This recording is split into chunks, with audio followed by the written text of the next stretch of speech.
দ্বিতীয় নম্বর প্রশ্নে আমাদের বলা হয়েছে একটি ধাতব পাত থেকে 140 সেন্টিমিটার ব্যাস এবং 1 মিটার উচ্চতা বিশিষ্ট একটি বদ্ধ চোঙাকৃতির জলের ট্যাঙ্ক বানাতে হবে।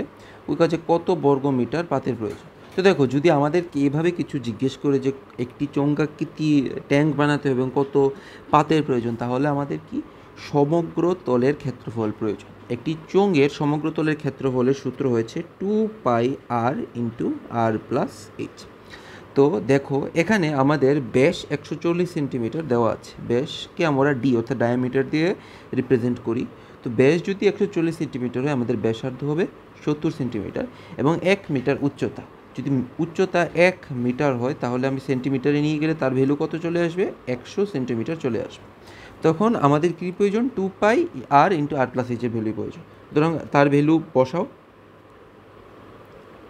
2πr × r+h, 2 × 22/7।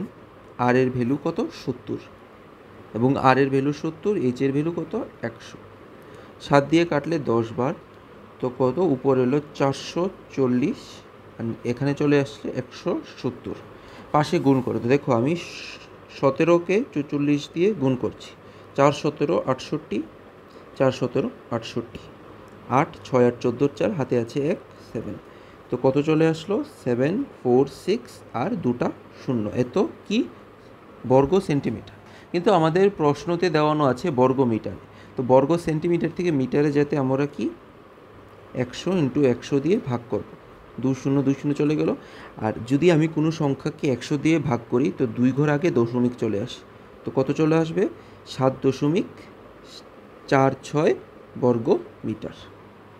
এটি কী হবে? এটি আমাদের প্রয়োজনীয় পাতের ক্ষেত্রফল।